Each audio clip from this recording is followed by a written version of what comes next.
1816 was a year of tension in the borderlands that separated the United States from Spanish Florida. The Creek War and the War of 1812 were over, but anger still simmered in the region of the lower Chattahoochee and Flint rivers. These two waterways flowed south through the Creek Nation to meet on the border of Spanish Florida, where their combined waters formed the beautiful and pristine Apalachicola River. This region was called the Forks. It was, and still is, an ecological wonderland of deep swamps, high hills, natural springs, and some of the rarest plant and animal life on the planet. This is where empires collided in the years 1814 to 1821, and where the futures of 3 nations were decided.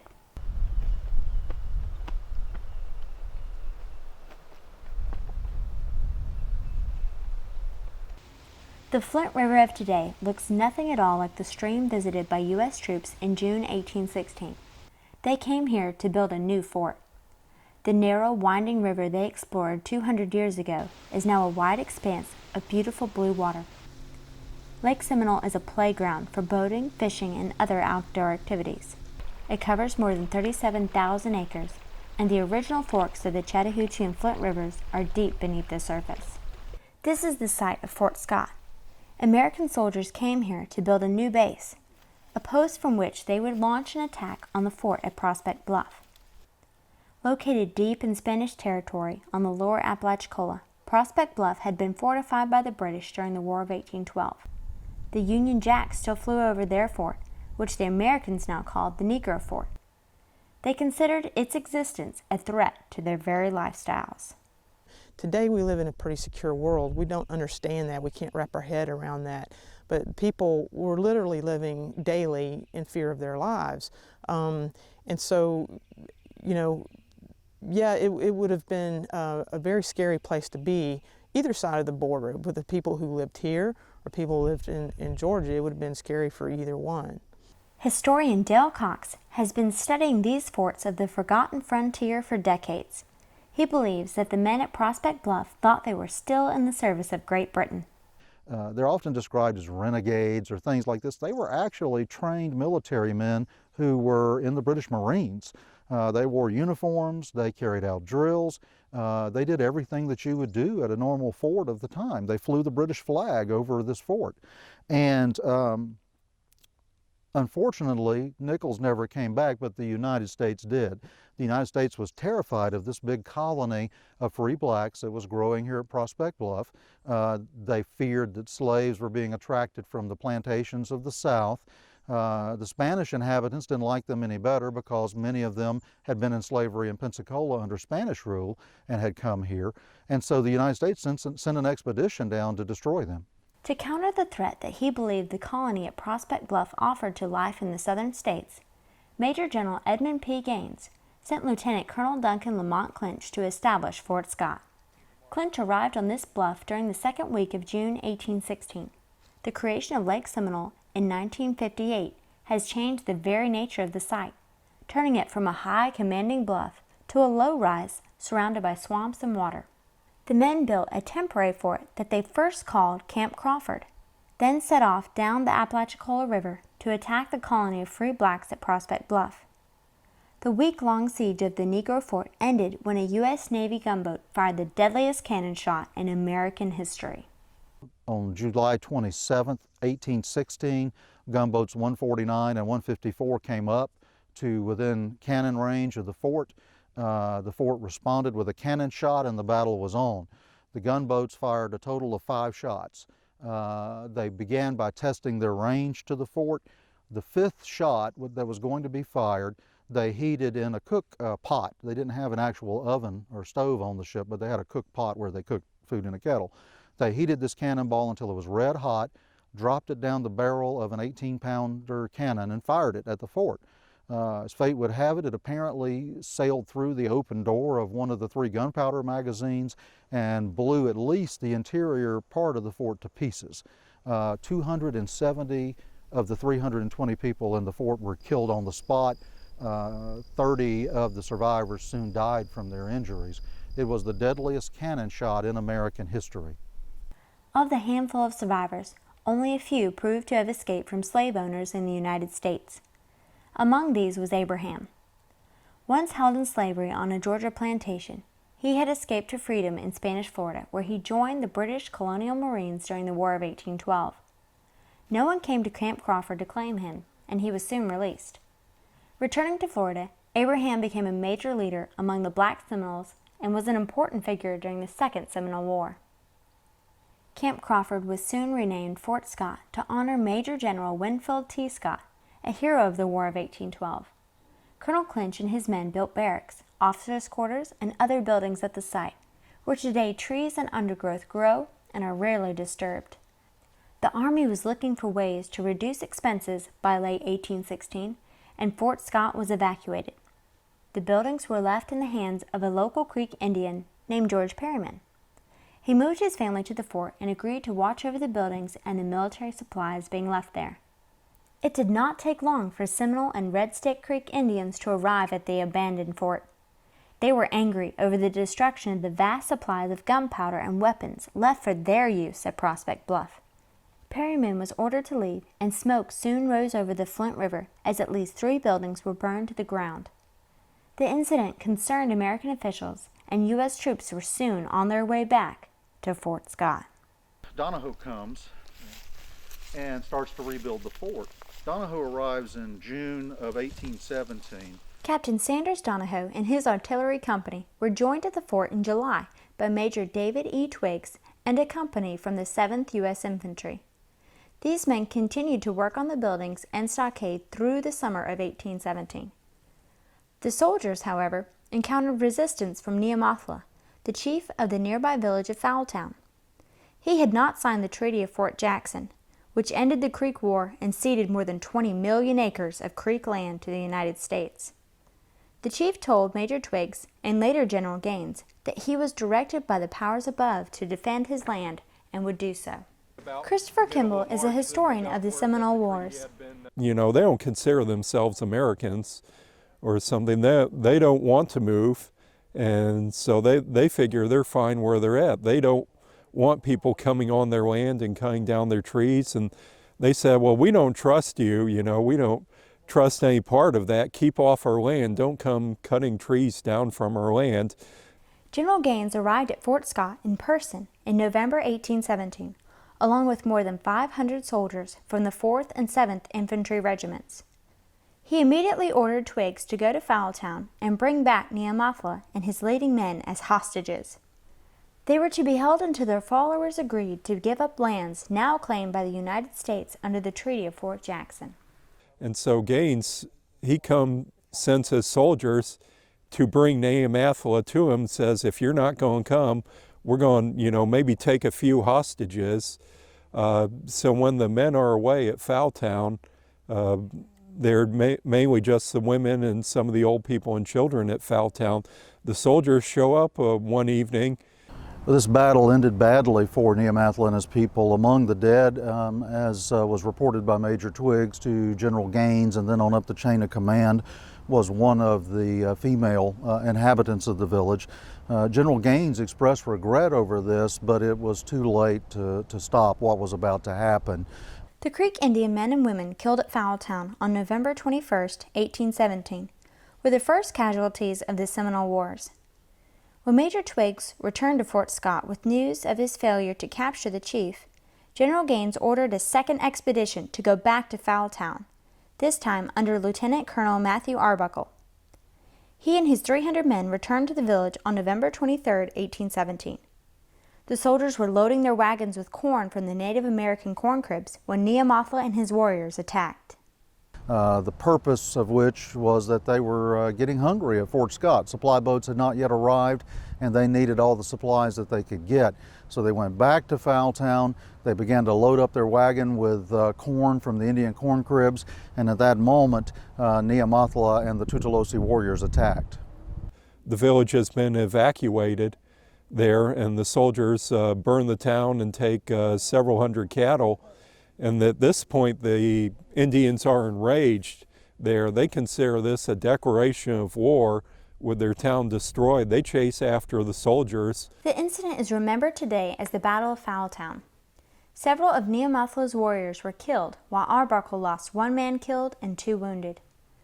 Aaron Hughes, a fifer and musician, was the first U.S. soldier killed in the Seminole Wars. The soldiers quickly fell back to the important Flint River crossing at Burgess's Bluff. The city of Bainbridge is located there today.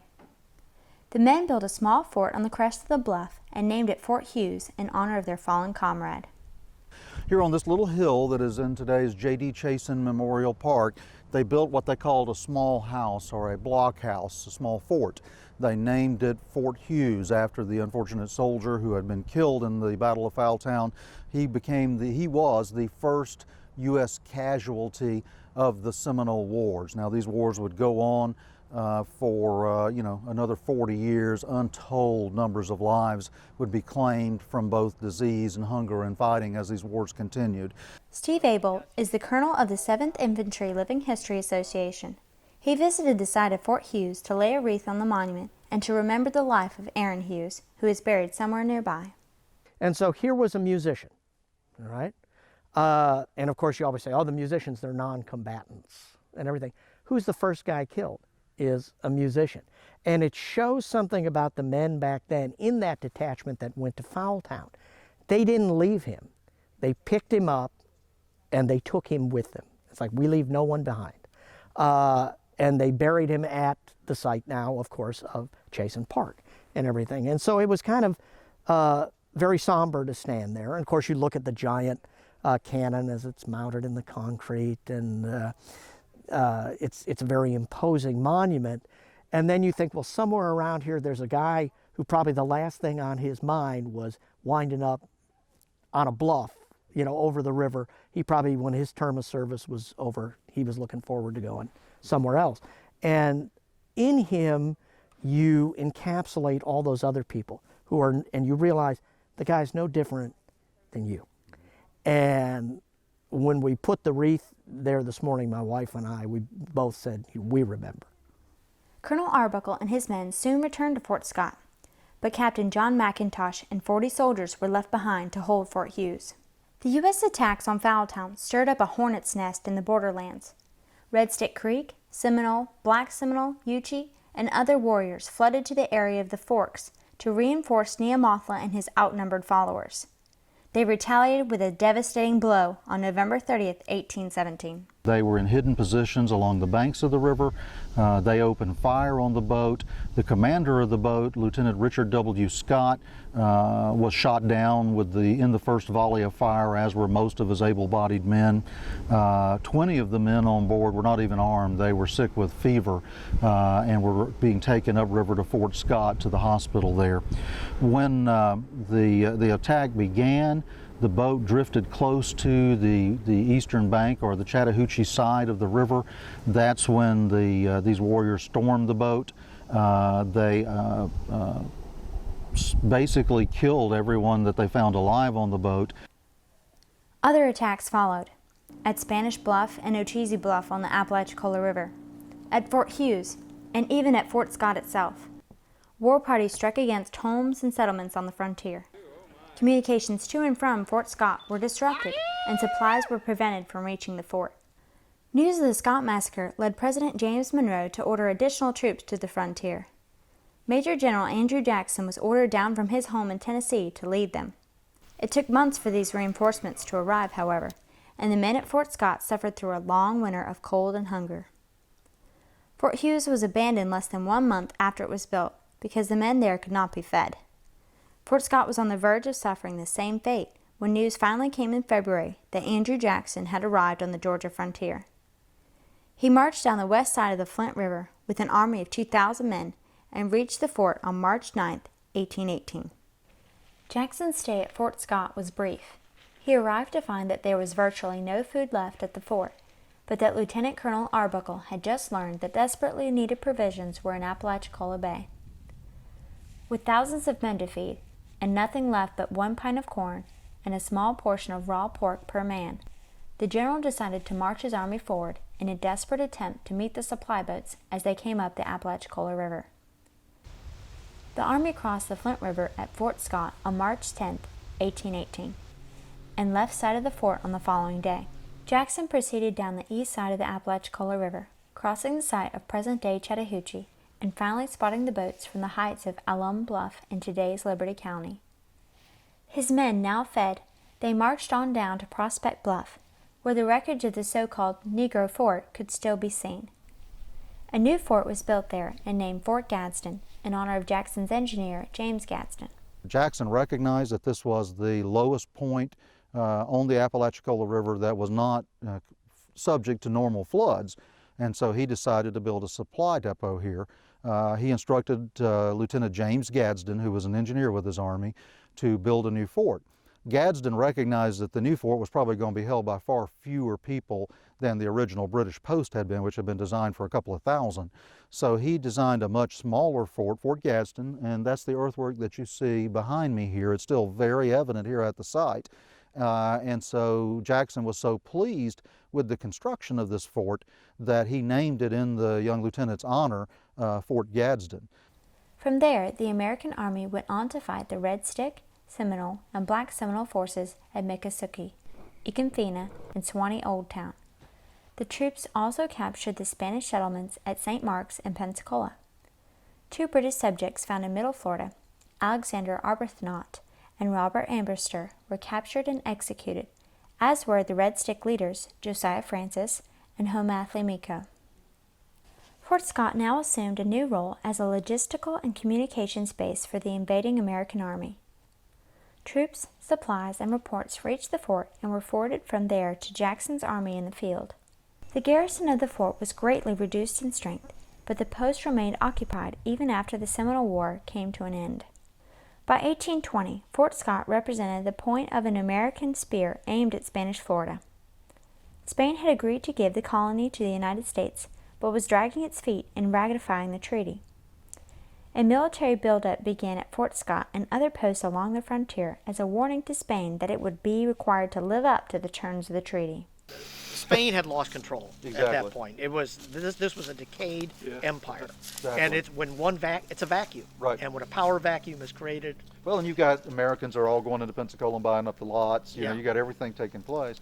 Reports indicate that the troop strength at Fort Scott was increased to 780 men. Unfortunately, it was at this time that deadly yellow fever and malaria struck. Within days, 769 of the 780 men at the fort were deathly ill. Dozens of men died. Hoping to save the lives of some of the men, surgeons moved about 70 of them across the Flint River to a high hill where they established a hospital named Camp Recovery. The camp remained occupied for a short time, but heavy rains, a sudden cold snap, and other conditions combined to cause the men there to grow even more sick. A number of them died and were buried at the site. The effort was determined to be a failure, and Camp Recovery was evacuated and the patients taken back to Fort Scott. They let these guys in 1820 and 21, they let all those guys die here to send a message to Spain that we're here and we're coming. And that's the only, there was no reason for this post to exist at that time. There's not even a Spanish force downstream from here. But it's a message. Conditions improved slightly during the first quarter of 1821, but surgeons still reported 541 cases of sickness and 7 deaths at Fort Scott from an average garrison of 750 men.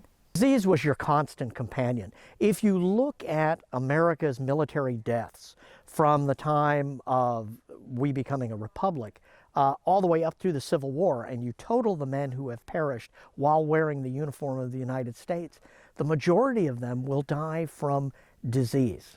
And here at Fort Scott, where there are still those men, which are probably somewhere back in the woods, and they've never been recognized, they've never been remembered. It was not until the U.S. flag was raised over Florida in 1821 that a move began to evacuate the men to a better location. The cannon from the fort were sent to Fort St. Mark's, formerly called San Marcos de Apalache, and the men themselves boarded boats and sailed away on September 27th and 28th, 1821. The military history of Fort Scott, Fort Hughes, and Camp Recovery was over. The government placed monuments on all 3 sites in 1883. These were to mark the graves of the more than 100 U.S. soldiers who gave their lives to sickness and battle wounds between 1816 and 1821. Camp Recovery is now privately preserved and maintained, while Fort Hughes is located in the city of Bainbridge's J.D. Chasen Memorial Park. Fort Scott is another story. The monument was removed from the site in 1953 as the bluff was expected to be covered by the waters of Lake Seminole. A miscalculation, however, left the site high and dry. The Fort Scott Monument was never returned and can be seen today at J.D. Chasen Memorial Park in Bainbridge. At the site where so many soldiers suffered and died, only the quiet of the woods serves to mark the graves of the scores of American servicemen buried and forgotten. I think it's a shame, but there's a very famous quote that is written during the war with Mexico by a captain of the 1st Ohio Infantry, Luther Giddings. And he talks about the men in the Army. And he says that while it may be the officers who will have the strange sisters, and of course he's referring to Macbeth in there, whisper in their ears of glory and power, that it was the average Joe who was abused in the particular and ignored in the aggregate, who is destined to die unmourned, unwept, and alone. The site at Fort Scott is on the lands of the U.S. government and is protected from looting and artifact hunting by federal law. Perhaps someday its role in American history will be better remembered, and this important fort of the forgotten frontier will be memorialized and preserved.